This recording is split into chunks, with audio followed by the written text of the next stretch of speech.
हा प्रश्न magnetic material या चॅप्टरवर सीईटी 2020 आणि 2024 ला आला.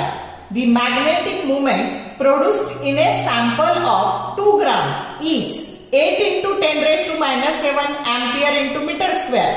If the density is 4 gram per centimeter cube, then the magnetization of the sample is option A 1.6, B 1.2, C 1.4 and D 1.8.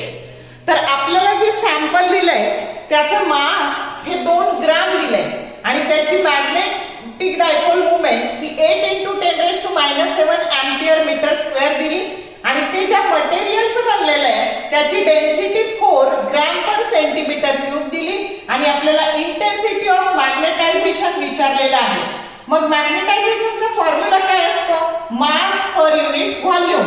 पण मग इथं व्हॉल्यूम काढताना आपल्याला कोणता फॉर्म्युला वापरायचा? तर density that is equal to mass upon volume.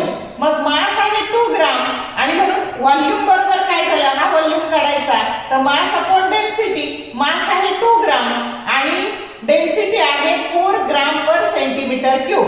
हे ग्राम ग्राम cancel झाले आणि डिनॉमिनेटर आणि डिनॉमिनेटर इट बिकम न्यूमरेटर म्हणजे सेंटीमीटर क्यूब.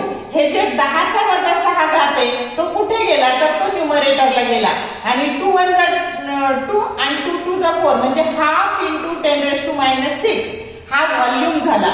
मग आता ह्या डायपोल मुवमेंटची व्हॅल्यू टाकली 8 into 10 raised to minus 7. Volume टाकला half into 10 raised to minus 6.